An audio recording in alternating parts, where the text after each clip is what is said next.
I want to cut across first to Priyanka Chaturvedi. Ms. Chaturvedi, you know, what one hears constantly is that this is an ideological stand that your party has taken, or possibly the Aam Aadmi Party has taken. But where does this ideological stand lie when you go into elections in 2024 and BJP makes this their biggest poll plank? Somewhere down the line, the opposition would have to come together and speak in one voice if you are to come together. No, firstly, I find it very amusing that we don't have a draft in place.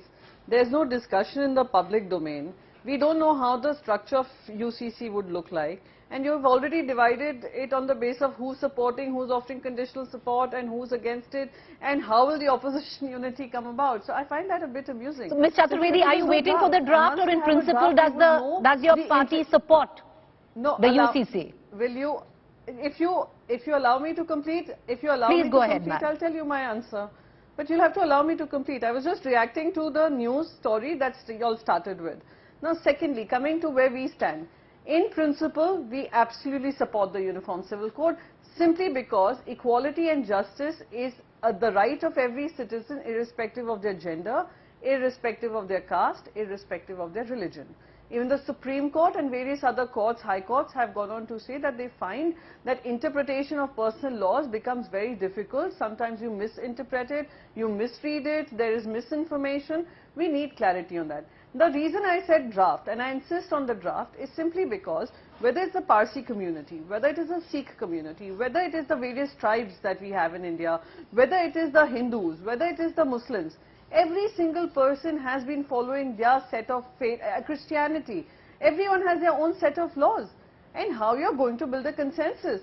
So you cannot be building a consensus from a political rally where the Prime Minister comes and he starts speaking big on law and makes it about us versus them. Whereas it is about various stakeholders. The diversity in this country is so high that you'll need to have stakeholder consultations. It's not a political rally speech where you say, oh, who's with us, who's against us, who's us, who's them. It doesn't work like that. That is all I would want to say. In principle, yes, we do agree that we need a common civil code. But how will it be structured is something that we are all waiting to see. All right. Your ally, the Congress, goes ahead and says that this is vote bank politics. But, you know, we're going to come back to that question. Reena, Gupta, I want to pull you in. Principal stand with the UCC, that is what the Aam Aadmi Party has said. I want to ask you, Reena Gupta, is there a duality in that principal stand where the UCC is concerned? Is your Punjab unit going to be equally on board as your Delhi unit when it comes down to once the bill is tabled in Rajya Sabha as well? So, Preeti, our party's stand is very clear that in principle we support the UCC. Which includes the Punjab unit, Reena Gupta. Allow me to complete, Preeti. Please, ma'am. Because it's part of the Constitution, it's one of the directive principles of the state policy, Article 44.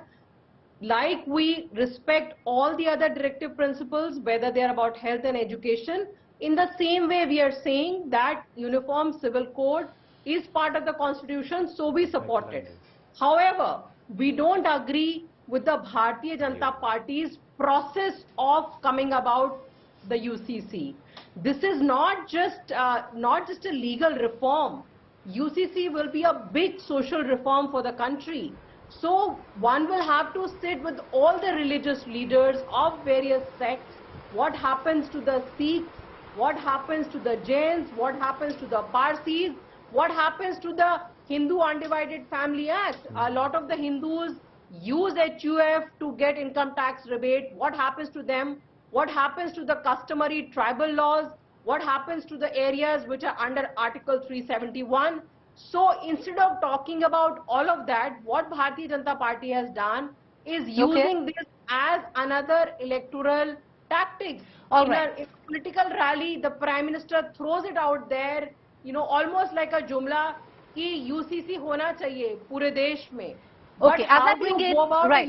But Reena Gupta, I'm going to ask you this question again as I bring in Guru Prakash Paswan. The Akalis have opposed it, the Panthis have opposed even a draft of a UCC where Punjab is concerned. Are you still telling me, madam, that your Punjab unit is on board?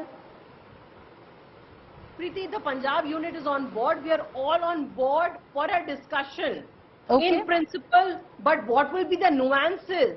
That needs to be discussed. For example, allow me to complete my last point. For example, in the Northeast, in Nagaland, where Bharatiya Janata Party has a coalition government, and the law in Nagaland says very clearly that the customary tribal laws are supreme, and even the parliament cannot enact a law which goes against the customary tribal law.